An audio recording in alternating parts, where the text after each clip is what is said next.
The day I came home from vacation, fate played a small, cruel joke. Willow, my childhood friend, the untouchable campus goddess everyone admired from afar, walked in just as her mother was introducing a blind date to me. She frowned immediately, her voice sharp with irritation. "Mom, why do you always meddle in other people's business?" Her mother blinked at her, confused. "Why are you getting angry?" And honestly, it was strange. In everyone's eyes, Willow and I were worlds apart. Clouds and mud, beauty and the underachiever. No one would ever imagine she'd care.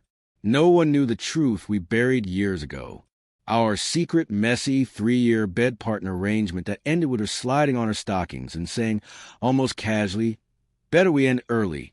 Someone like you could never give me the life I want." So when she muttered, "Don't bother. He won't agree anyway," no one understood the certainty in her voice except me. She scrolled to the blind date photos with a lazy confidence only she could pull off. Mrs. Liu sighed. "She's not as pretty as you. That's true, but who knows? Maybe George will like her." Willow gave a tiny, sarcastic laugh. "Then go ahead and try." 10 minutes later, my message arrived. "No need, thank you, Annie." That flicker of satisfaction in Willow's eyes. She didn't bother hiding it. She turned to leave. And that's why she missed the second message. "Annie, I'll be getting engaged next week." The summer Willow shined the brightest was my darkest season. Winter break of sophomore year. Just before reunion, I kept checking my phone, hoping she'd reply. She didn't. Instead, she added a new guy to our group chat. Everyone teased her. "Who's he? What's going on?" Willow simply typed, "My boyfriend." So shy, so shy. The word slammed into me. Her? A boyfriend? Sure, she had admirers, but she'd always been distant, cold, unreachable. A part of me, stupidly, held on to a sliver of hope. So I looked at his profile. Custom suit, styled hair, money obvious at first glance. A guy who fit into her world. And suddenly, I felt small again. I changed clothes, overused hair wax, kept fixing myself in the mirror, trying to pass as someone who belonged. But when I walked into the restaurant, laughter died as if the air paused. Willow glanced at me, raised an eyebrow, and joked, "George, when did you last wash your hair? It's so oily you could fry an egg on it." People laughed. I laughed too, instinctively, pretending it didn't sting. Her boyfriend handed me a menu, polite, warm, the kind of man everyone likes instantly. And honestly, he was impossible to dislike. He made everything feel easy. Too easy. Later, I walked behind the group, watching her fingers slip naturally into his. They fit perfectly. Someone invited everyone out for drinks, but Willow refused. She slid into his luxury car, ready to leave. Then she turned back to me. "Makoto's been drinking. Could you drive us first?" I nodded. Halfway through the ride, she suddenly said she wanted spicy crayfish. Her boyfriend looked back. "Want to join us?" Willow blinked at me, her silent message clear. "Don't follow." So I said no, dropped him off. Right before the door shut, I heard him laugh softly. "Coming to my villa tonight?" The wind that night cut right through me.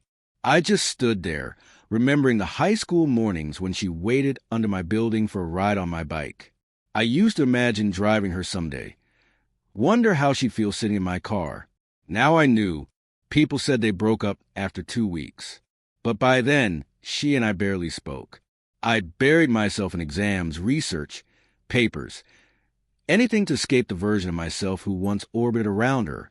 Years later, my mentor dragged me to a bar. "See that girl at the next table?" he whispered. Campus goddess from a university of science and technology. Still single. Every head turned. And there she was, Willow, radiant, untouchable, surrounded by admirers. A guy from our group strutted over, bold and confident. 10 minutes later, he returned defeated. "She's impossible to get." Someone laughed. I slipped away to the restroom. And when I came back, she was there, leaning against the doorway, waiting, black turtleneck hugging her curves. Makeup flawless, eyes steady on mine. and draped over her arm, my coat. She looked at me, confused and almost offended. What did I ever do to you? Nothing, I said. Her eyes narrowed instantly. Nothing? Then why did you block me? Her stare was so sharp, so unflinchingly direct, it squeezed something tight in my chest. I rubbed my temples, exhausted. Willow, just give me back my coat. But she only stepped aside with a smirk. No. Outside, snowflakes drifted through the narrow alley, cold enough to sting. She tilted her head. The girl sitting next to you, your girlfriend? There was a faint curl of disdain in her voice. Tattoos, drinking, clubbing, interesting taste. When I didn't answer, she gave a low, mocking little laugh. I'm not judging, she said. Just saying you should be careful. She doesn't look like a good girl. My eyes stayed on her. And in that quiet, I realized something important. Distance doesn't erase obsession. You have to hold something first. Just once, to know whether the ache will stop. So I asked calmly, Willow, are you jealous? She rolled her eyes. Why would I? I cut her off. Do you want to come home with me? She froze, as if the meaning of the words took a moment to land. If you don't, I added softly, that's fine. I'll take her home instead. I turned, and that's when she grabbed my sleeve. That night, under the first snowfall of November, our hidden, secret relationship began. At first, I just wanted to see what the proud, untouchable Willow would look like in the depths of desire. I found out, even in bed, she was all sharp edges. Seriously? That's it? She sneered. How do you even dare ask girls out? But the tremor in her voice betrayed her. A second later, she turned away, her lashes trembling as she fought back tears. I thought I would lose interest after having her once. But month after month, we fell deeper into each other, into addiction. I wasn't the only one drowning. Sometimes I even let myself believe she liked me too. So one night, while she stood at the bathroom door drying her hair, she asked casually, do you like me? And I couldn't hold it in anymore. We should stop this kind of relationship. What I meant was, and start a real one, but I never got the chance. Her hand stilled. The hair dryer clicked off, and only the sound of running water filled the silence. She leaned against the frame and looked at me for a long time, her smile faint, her eyes empty. It's better to end it early anyway, she whispered. Someone as useless as you could never give me the life I want. And this thing between us, it doesn't even count as a breakup. You know that, right? The warm mist faded. Hot and cold clashed in my chest. And that was the moment I truly, finally wanted to walk away. Years with her had only sharpened one truth. I was ordinary. But even someone ordinary has a point where he stops bowing and breaks instead. I sent the message, Annie, I'm getting engaged next week. Willow, who hadn't seen it yet, was at her best friend's baby's first birthday banquet. She knew I'd be there too. It had been 3 years since we last met. She skimmed through the group chat, saw my name, and moved on as if it meant nothing. At the table, someone said, Did you hear?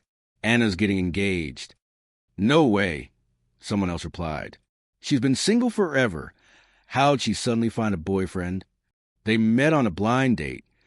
Willow's eyebrow lifted, barely. Today, that phrase seemed to hit her harder than usual. Someone asked, So what's her fiancé like? Another person answered, Kind of like George. Willow looked toward the door, then back at the speaker. Oh, so that's her type. Then why didn't you ever introduce George to her? Willow didn't flinch. Her face stayed perfectly calm, perfectly distant. But a cold draft slipped through the half-open window and stirred the strands near her cheek. For a moment, her eyes dimmed. I did introduce them once, she said quietly. But he wasn't interested. Anna, bold, rich, passionate. Everything Willow wasn't. Willow went on, her tone airy, almost bored. Back in freshman year, I even asked George to walk her home. Tried to give them a chance. He complained she was too self-willed. Right then, Willow's best friend walked over, one of the few who knew everything about us. She looked at Willow with a knowing spark. Do you know what they mean when they say, can't see what's right under the lamp? Willow blinked confused. Her friend didn't explain. Instead, she turned to the table and announced, "They say Anna met her fiancé on a blind date, but actually he's the man she's been secretly in love with for years. Too bad he was hopelessly devoted to someone else. And only now did she get the chance to steal him." A wave of gasps rippled across the table. "No way. Anna? She's perfect. Why play the homewrecker?" "So whose man did she steal?" Willow's friend said nothing. She simply nudged Willow. "Did Anna invite you to the engagement party?" "No," Willow replied. "That's strange. You two were close." Her friend leaned in, eyes glinting. "Want to see who she's marrying?" Without waiting, she placed her phone in front of Willow. Just as Willow lowered her gaze, someone at the door called out, "George, you're here." Her head snapped up. Her eyes landed on me. Walking and wearing the same black suit I'd worn on the snowy night, everything between us began. Freya shot Willow a look and slid her phone away. "Well," she said lightly, "looks like it's been a while since you two last saw each other." Willow's gaze lingered on me, calm, unreadable, before she looked away again. But in that single moment, she knew. She recognized the suit. She remembered that night. And she realized exactly what she had missed. I've always been sentimental like that. Once something becomes familiar, I tend to hold on to it. But she never knew that. People aren't objects you can misplace and easily replace. And me, when I lose my way, I always find my way back. I pulled out a chair and sat down. That old, worn-in silence settled between us again, heavy, familiar, almost comforting in its discomfort. Willow didn't speak, didn't look at me, didn't even brush against my sleeve. She was surrounded by people, as usual, admired, adored, orbiting in her own galaxy. A classmate suddenly piped up, "So when are you two getting married?" He was pointing at us. Someone immediately elbowed him. "You're drunk, man." The guy blinked, confused. "Oh, my mistake. It's George. I thought he was Willow's boyfriend." "You two," one in black, one in white, "look like you're at your own wedding." Willow couldn't help it. She burst out laughing. The first time she'd laughed all night. The banquet ended, and Freya's husband offered us a ride. When I opened the back door, Willow was already inside, quiet, drunk, and watching me with those cool, unreadable eyes. I slid in beside her. She didn't say a word. Her lips remained pressed together, her gaze drifting somewhere between the window and nowhere at all. The drive was long. I leaned my head against the cold glass, closing my eyes as the city flashed by. Every bump made my head knock softly against the window, but I didn't bother fixing it. In the reflection, I could see her face, beautiful, distant, staring at the empty space between us as if it meant something. When the car stopped at my building, she got out too. "It's been so long since we met," she said. "Aren't you going to invite me up? I have something to say." Then, as if her legs suddenly forgot how to exist, she stumbled, almost collapsing into my arms. I caught her, then gently pushed her away, loosening my tie as I leaned against the wall. "If you got something to say," I said, "say it here." She rolled her eyes. "That guy my mom introduced you to, he's a decent match. Why didn't you go for it?" Her eyes lifted, searching my face. "Didn't like him? Then what kind of person do you like?" She was doing it again, asking questions she already knew the answers to. With a little squint, she teased, "Don't tell me someone like me." "No," I said firmly. "Then the opposite of me? Someone like Anna?" My expression faltered, and she saw it instantly. She smirked. "Too bad it's too late. She's getting engaged." She seemed far too amused by her own words. "George," she said lightly, "since you're going on blind dates anyway, why don't we give it a try?" Then she tilted her head up and looked straight into my eyes. A faint smile touched her lips. "You weren't waiting for me to say that, were you?" "You're overthinking it," I said. "We ended things that day. I made it clear. We're done. For good." "Really?" She tucked her hair behind her ear, studying me as if examining a lie she could unravel with a single breath. Then she gave a soft laugh. "Oh, fine then. But don't marry someone random just to forget me," she said with a confidence that bordered on childish, as if she truly believed this was all some twisted game I hadn't learned how to win. With a playful shrug, she added, I'm sure you'll find someone better than me. Let's just hope you won't regret it. Willow slid back into the car. She leaned her head against the window and watched the light in my apartment flick on. She hadn't touched a drop of alcohol that night. Her glass had been filled with flat cola the entire time. Freya, in the passenger seat, sighed deeply. You really didn't have to do all that, she muttered. It's been 3 years since you broke up, and you're still so sharp-tongued. How do you even know he still likes you? City lights flickered across Willow's eyes as she answered. I just know. The car fell quiet again, so quiet Freya nearly drifted off. Then Willow spoke. We didn't break up. Freya snapped awake. What? Willow's voice was calm, almost detached. George only said it was over. He never said, let's break up. Freya groaned. Oh my God! Did you two ever have an actual conversation? Willow let out a cold, humorless laugh. Why wouldn't count? Because of course it doesn't count. Freya said, he saw you with your first love. He knows exactly how you act when you really like someone. Don't you think you're being a little too self-righteous? She added softly. You just assume he'll always like you because he spoiled you back in college. But Willow, he can move on. He can fall for someone else. Willow rolled her eyes. He wouldn't dare. Freya gave up. Fine. Whatever. Anyway, Anna's engagement is on Saturday. Are you going? Of course, Willow said. Why wouldn't I? I just want to ask her why she didn't invite me. I used to think I couldn't survive it, but in the year after ending that twisted relationship, something strange happened. The obsession slowly faded. That suffocating belief that only she could ever be enough dissolved. What came next was silence. A monk-like calm. A life lived alone in Beijing, while everyone I knew got married one by one. I had loved her for more than 10 years, and nothing ever came of it. Sometimes I wondered, if I had loved someone else, someone who loved me back, how different my life would have been. Maybe I wouldn't be sitting across from strangers on blind dates, trying to figure out my future. That was the state of mind I was in when I walked into the restaurant and met Anna, a setup arranged by my professor. She was taller than Willow, slim waist, long legs, striking curves, a beauty who didn't ask for attention. She commanded it. Hi, I'm George, I said, taking a seat. She had been staring at her phone, but when she looked up and saw me, she froze for a second. I didn't bother with rehearsed lines. So, are you the one I'm supposed to marry? Her lips parted slightly, stunned. I completely stumbled over my own tongue. I mean, aren't you the one my professor set me up with for this blind date? She blinked, calm as still water. No. Her voice was soft, almost musical. A few minutes later, after checking my phone, the humiliation hit me like a truck. My advisor's heavy accent had done me dirty again.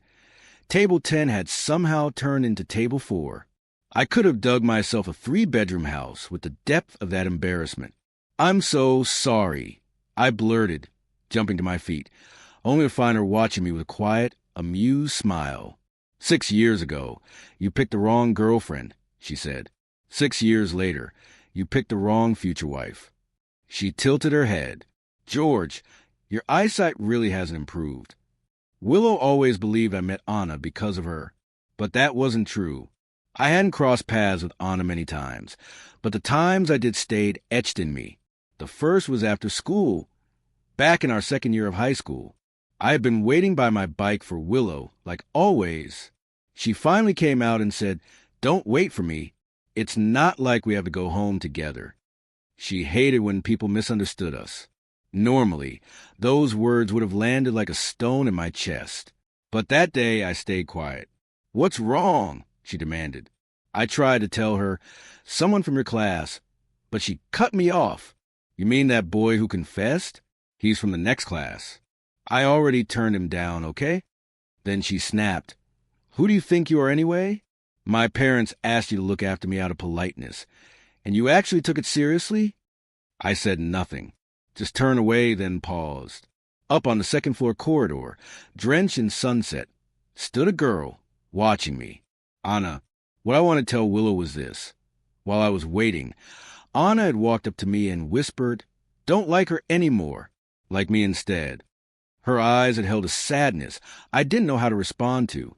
The second time I met Anna was on Valentine's Day during our sophomore year. A bunch of us had rented a villa on a mountaintop for Willow's birthday. David, the resident clown, was doing fake fortune-telling. When it was my turn, he laughed. "George, my man, looks like romance is coming your way tonight." Back then, Willow already had someone else circling her. Her first love had practically organized the whole party just to be near her. But I didn't know that. I was only there to drive her home. I brushed David off. "That's nonsense." David, never one to lose a joke, insisted, "Night's not over, man. How do you know?" Right then, my phone buzzed. "Willow, I want to go home." "Haven't you had enough fun yet? Come out." I rushed outside, pulling my jacket on one arm, yanked open a car door and said, "So early?" I thought, but it wasn't Willow. Those quiet, steady eyes, I knew them instantly. "Anna, I have class tomorrow," she said. "I'm heading back early." So we sat there, two almost strangers, sharing a strange quiet. I remembered hearing she'd gone abroad for college. And when I don't know someone well, my mind replays whatever memories I do have. With her, there was only that one sentence. "Don't like her anymore. Like me instead." Maybe she'd said it on a whim. With a face like hers, admirers were probably a daily thing. She'd moved on. I was sure of it. Then David's voice blasted to the car speakers because I'd accidentally opened his voice note, his horrible, raspy voice shouting, "Bro, is that Anna? That's a catch. She's even on those must-date rankings. Man, take her to a hotel now." I nearly died on the spot. What rankings? What nonsense was he even talking about? The silence. Afterward felt like punishment. At a red light, trying desperately to undrown us both, I asked, "What are you listening to? Let me hear it." She hesitated. "Okay." The second the earbud touched my ear, an old breakup song started playing. Say goodbye out loud, even if tears fall. Forget this heartbreak and walk away bravely. I almost laughed. "You really like this song?" She nodded. "Yeah. Even someone like her listened to heartbreak songs." I grinned. "Still hung up on someone?" She looked at me, quiet, thoughtful, and nodded again. "Yeah. So, if you listen to it enough, you'll forget, right?" She didn't answer. Instead, she rolled down the window. The night air drifted in, cool, salty, carrying the faint scent of the ocean. The breeze wrapped around us like something alive. "I can't forget," she whispered. My hands tightened around the steering wheel. Then, softly, almost too soft catch, she said, "George, relax." What I said before still counts. I turned my head, and there they were, those soft peach blossom eyes, looking at me like they were whispering, "Choose me, choose me, choose me." Back then, I was drowning in the hopeless end of my crush on Willow. I'd imagined so many versions of us together, driving side by side, spending Valentine's Day at the seaside, listening to music with the windows down. Funny thing is, all of those daydreams ended up happening. But with Anna, that night, when I finally got home, Willow called. "So, what do you think of her?" Then, almost playfully, "Just letting you know, she's got high standards. Hard to chase." A man called her name in the background. I clenched the phone, suddenly quiet. She laughed softly. "Don't tell me you actually like her. If you beg me, I can put in a good word." She meant well, but something inside me closed up. "I don't need help. I lied. She's too spoiled. We don't get along." The third time I met Anna was 3 years ago.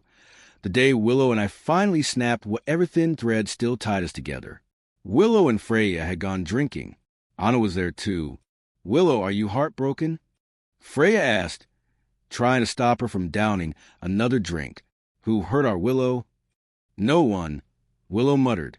"No one hurt me." She refused to admit anything.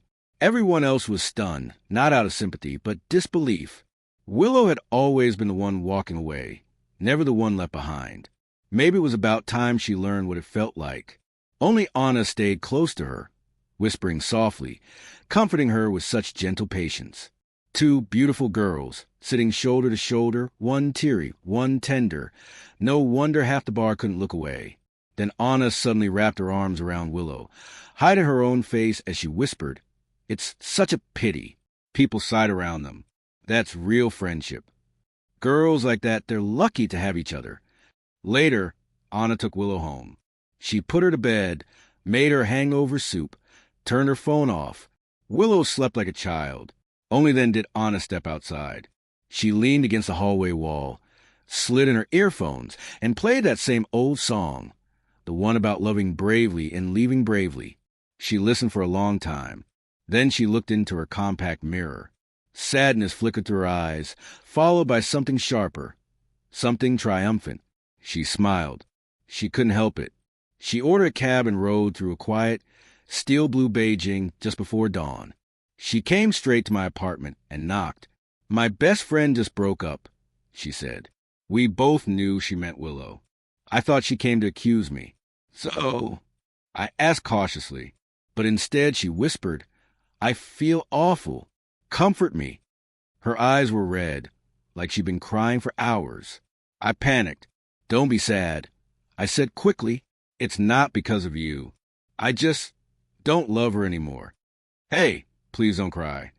Without thinking, I pulled her into a hug. She rested her head on my shoulder, trembling with quiet sobs. She felt so fragile. A moment later, guilt hit me and I started to pull back, but her arms slipped around my neck, holding me close, refusing to let go. Back then, I thought she was just hurting. Only later did I understand. Willow never had to set anything up. Anna had been watching me all along, waiting for the moment the door finally cracked open. And years later, in that restaurant, it happened all over again. I was still sinking in humiliation from sitting at the wrong table when I apologized and stood up. "Sorry." Before I could leave, she grabbed my arm. Her eyes were dangerous, sweet and sharp and impossible to look away from.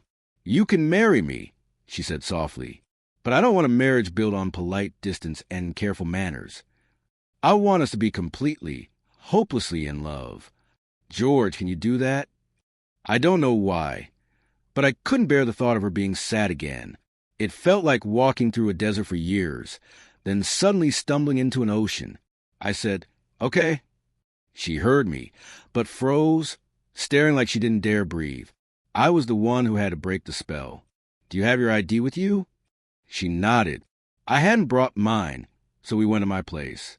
I grabbed my ID, then rummaged through my mother's room for something. She walked in mid-search, hands on her hips. "What are you doing? You're not young anymore. Don't fool around." Then she added casually, "Did you know Willow stopped by?" She helped Lou's mom deliver some specialties. She asked if you're going to Freya's kid's anniversary next month. "Did you block Willow?" "You too, Mom." I finally found the box and slipped it into my pocket. A strange warmth swelled in my chest. "I'm going to marry someone who really, really likes me," I said. She froze, then asked quietly, "So, do you like her?" "I do." "Then congratulations." Before she could say more, I bolted downstairs. Anna stood by the car. When she saw me, she opened the door to get in, but I caught her wrist. "One last time," I said, "are you sure you want to marry me?" She nodded. "Anna," I said gently, "hold out your hand." She did, and I slipped the family heirloom ring onto her finger. That night, after we got our marriage certificate, we stood together under a street lamp. Rain misted softly over Beijing. We shared one umbrella. "Are you going back to school after this?" she asked. I shook my head. "Students are on winter break." She nodded, then said quietly, "My flight back to Paris is tonight." I nodded. "Okay, go ahead then." She laughed under her breath. I meant, "Do you want to come with me to meet my mother?" Outside the airport glass, the sky had melted into that deep blue hour. And just like that, we boarded a plane to Paris, leaving behind a city packed with too many of my old wounds. Somewhere above the clouds, she handed me a bank card. I stared at it, stunned. She told me she'd once planned to give it as a wedding gift to me and Willow. Consider the deposit for our future home, she said. I checked the balance and couldn't help teasing. If you're really giving this to me, I should charge a change my mind fee. The plane was crowded and noisy, filled with strangers, but I still whispered, when it's quieter, I'll kneel and thank you properly. By the time we landed, Paris was already shimmering with Christmas lights. Anna took me to meet her mother. So you're George, her mother said warmly. You know me? I asked. Of course. When Anna was a teenager, her notebooks, Anna cut her off instantly, cheeks red. Later, as we headed back to the villa, snow began to drift. I held her hand, and our footprints trailed behind us along the starlit lakeside path. We bought decorations, filled the villa with warmth, and turned it into a home. Inside, the heat wrapped around us like a soft blanket. When I lifted her into my arms, her pale skin warmed to a pink glow. Strands of hair clung to her damp forehead. Her eyes were hazy but bright. She tried to loop her arms around my neck. I caught her wrist instead, pulled her closer, and let myself go further. Anna, I murmured, say something. Say what? She breathed. Anything. Her answer broke into soft, scattered fragments. I'd done that on purpose. The next morning, I stood by the floor-to-ceiling window and snapped a photo of the Paris sunrise. I posted it, and the messages came quickly. Freya, will you come back for my banquet? Willow's mother, George, Annie wants to introduce you to a lovely girl. I replied to both, then climbed back into bed, where Anna curled against me and whispered that we return home soon for the engagement ceremony. She was the type who needed everything official, every step acknowledged, every title earned. He's not capable of that, Willow muttered after the banquet, heading home with questions swirling in her mind. Why hadn't Anna invited her? And who exactly was Anna marrying? When she arrived home, she found her mother sorting through dresses, formal ones, wedding ones. Willow stood silently in the doorway until her mother startled. Goodness, can't you make some noise? Willow only pressed her lips together. I was thinking. Then, quietly, are you going to Anna's engagement party? Her mother's expression tightened. So you already know? Yeah. Willow stepped onto the balcony, pulled out her phone, and dialed my number, memorized long before she ever admitted it. Are you free on Saturday? She asked. Why? Come with me to Anna's engagement banquet. You remember who she is, right? I stayed silent.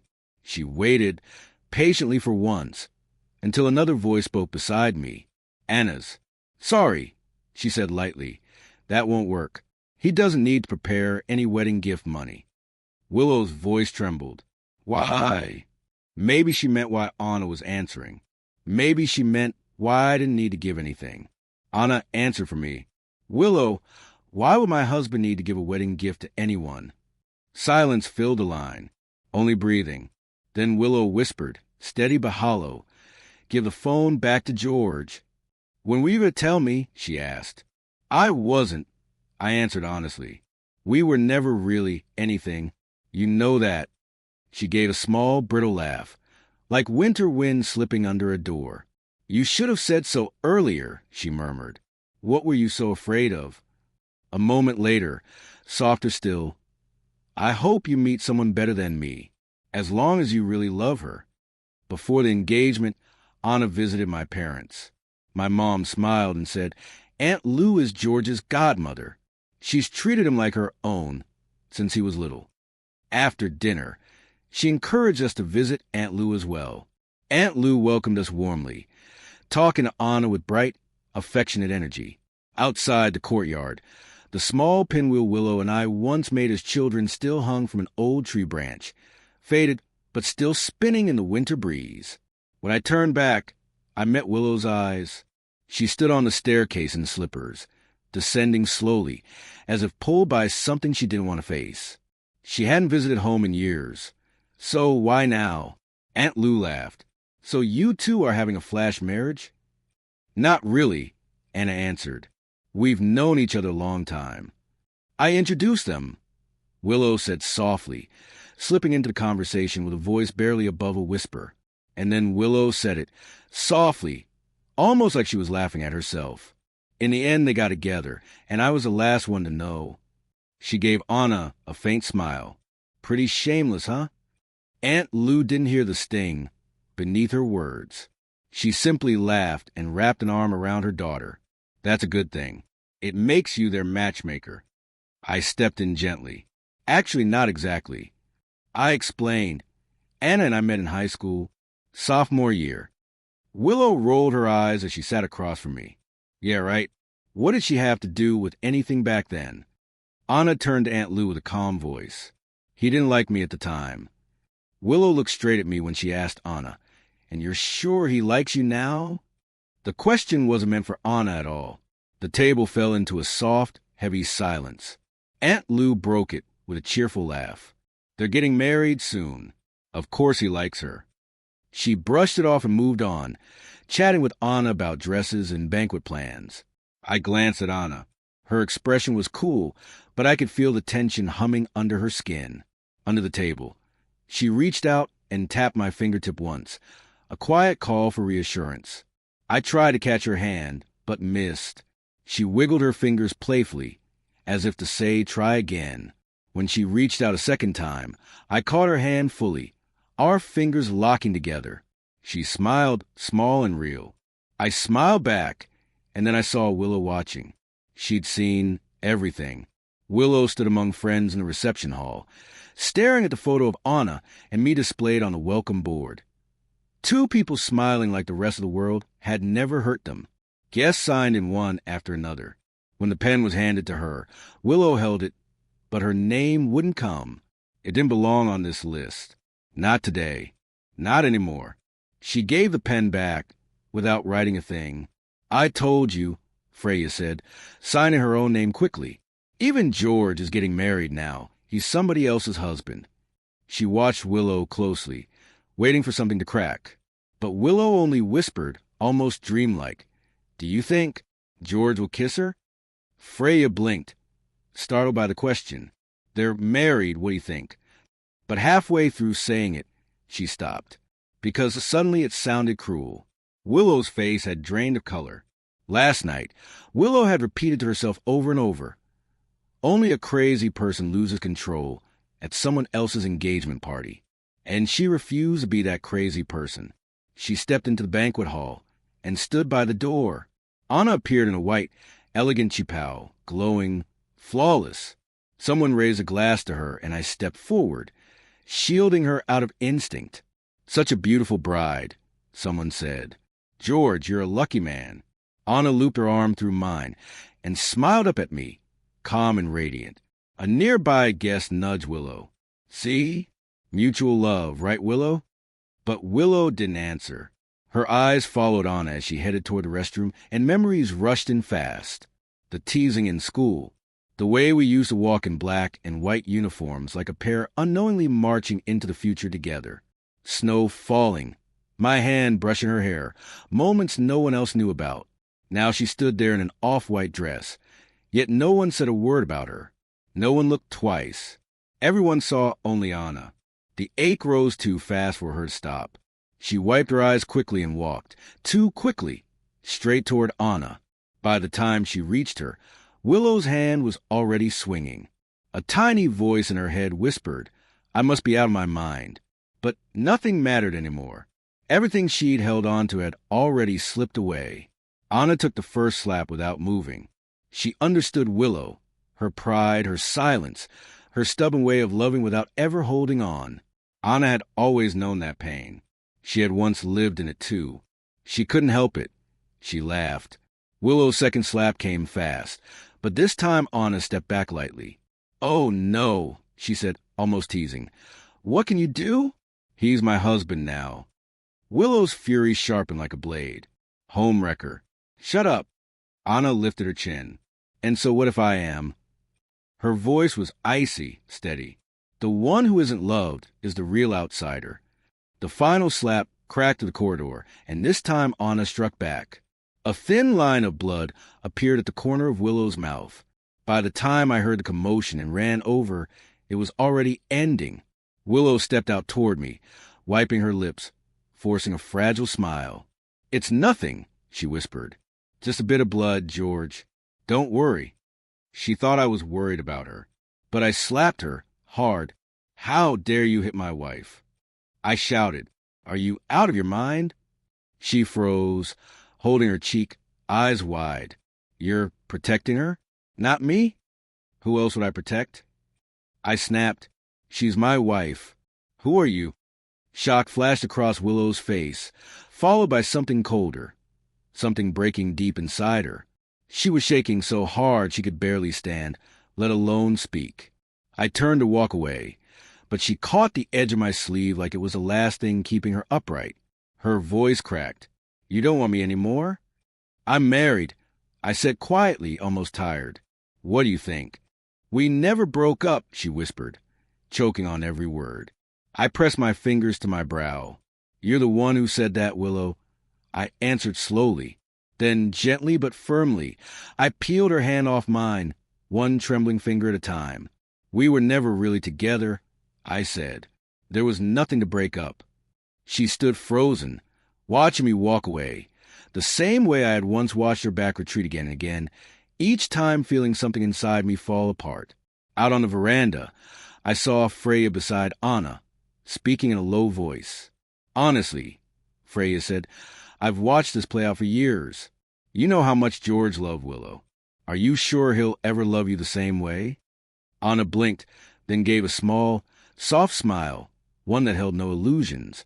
That's okay, she said. Even if he loves me just a little, whatever he says is enough. After that day, Willow Lou fell sick, really sick. She was hospitalized with a high fever. Mrs. Lou called, asking if I could visit. I declined politely. Anna and I were preparing to move into the new apartment we bought, and I didn't want to look back anymore. A few weeks later, on a night touched by a strange late spring snowfall, I went home one last time pack. As I stepped inside, the door opened again. I thought it was my mother, but it was Willow. You're moving out? She asked. I nodded. She looked thinner, shoulders dusted with snow, as if she'd run all the way there. Weren't you supposed to be in the hospital? I asked. She let out a small, sad laugh. You never came. Not even once. I didn't want to, I said. She blinked, startled. That answer had cut deeper than she expected. She held out a box. You left some things at my place. Inside were the letters I'd written to her over more than 10 years. Letters from every corner of my youth, each one carrying her name. I don't want them, I said. Throw them away. If you want them thrown away, she replied quietly. Do it yourself. I took the box and headed for the door. She didn't stop me. But when I reached the exit, I found the door wouldn't open. What is this? I asked. She stepped forward, embarrassed, holding out the key. Sorry, she murmured. I forgot. But when I reached for it, she tightened her grip, both hands wrapped around the key, tugging desperately. Don't leave me, please. Her voice broke completely, and then I realized she was crying. Why? Why after so many years?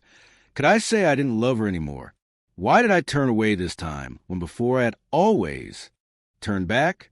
Why couldn't I wait for her? She said she'd return to start over. This time, she loved me more than ever, more than when I had first loved her. I tore the key from her hands. A wave of disgust rose in me, sharp and undeniable. So what? I said, you love me, so I'm obligated to love you back. Did you ever respond to me? Even once? I shook my head. I don't have time for this. I pulled out a lighter and set fire to the box of letters. Flames curled up instantly, devouring the paper that once held every piece of my heart. Willow lunged forward, frantic. She separated the burning pages with her bare hands, smothering the flames even as they burned and cut her skin. By the time the fire died, the letters were nothing but blackened ash. She looked up, but I was already gone. Work at the university got busier, and then I had to travel out of town with no clear return date. Anna and I barely spoke that week. When her mother texted saying she'd mailed something, I hurried home. Anna was crouched by the doorway, opening a package. The warm light made her look soft, golden, almost glowing. You're back, she said, jumping up to take my luggage. Then, with mock seriousness, she asked, "Do you even know how to text?"